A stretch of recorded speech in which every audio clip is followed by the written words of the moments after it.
দেখাইতে পারে যে কোনো জায়গায় সুপারিশ করেছি, কাউকে এসপি নিয়োগ দেওয়ার জন্য, ডিসি নিয়োগ দেওয়ার জন্য, ওসি নিয়োগ দেওয়ার জন্য, এসআই নিয়োগ দেওয়ার জন্য, এই জায়গায় রাজনীতি থেকে ইস্তফা দিব। এরা একটু নতুন রাজনীতিতে আসছে তো, শিষ্টাচার বা পরিস্থিতি একটু বজায় একটু ঘাটতি আছে।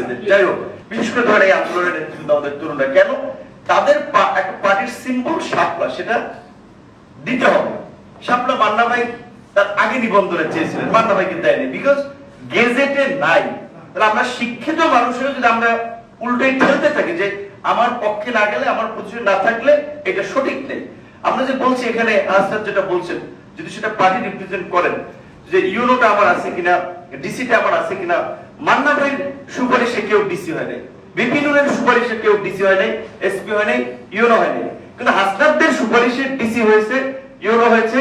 তুমি একটু পরে বলো, পরে বলো। না না, এখানে পরে বলো, তুমি বলো, পরে বলো না, তুমি পরে বলো না। আপনি এখানে আমাদের সুপারিশে একটা, আমি এখানে মিডিয়ার সামনে একটা পত্রিকা অফিসে বলছি, একজন কোন জায়গায় যদি দেখাইতে পারে যে কোন জায়গায় সুপারিশ করেছি, কাউকে এসপি নিয়োগ দেওয়ার জন্য, ডিসি নিয়োগ দেওয়ার জন্য, ওসি নিয়োগ দেওয়ার জন্য, এসআই নিয়োগ দেওয়ার জন্য, এই জায়গায় রাজনীতি থেকে ইস্তফা দিব।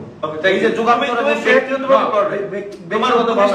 আপনিও লিস্ট পাঠাইছেন, আপনিও বিভিন্ন টেন্ডারের লিস্ট পাঠাইছেন, আপনিও বিভিন্ন ইয়ার লিস্ট পাঠাইছেন, এগুলা ভাগ্যটার জন্য না মনে আপনারা হচ্ছেন এনসিপি সমালোচনা বিষয়ে আপনি পদ নিয়ে নিতে পারেন। মানে এরা একটু নতুন রাজনীতিতে আসছে তো, শিষ্টাচার বা পরিস্থিতি একটু বজায় একটু ঘাটতি আছে। যাই হোক।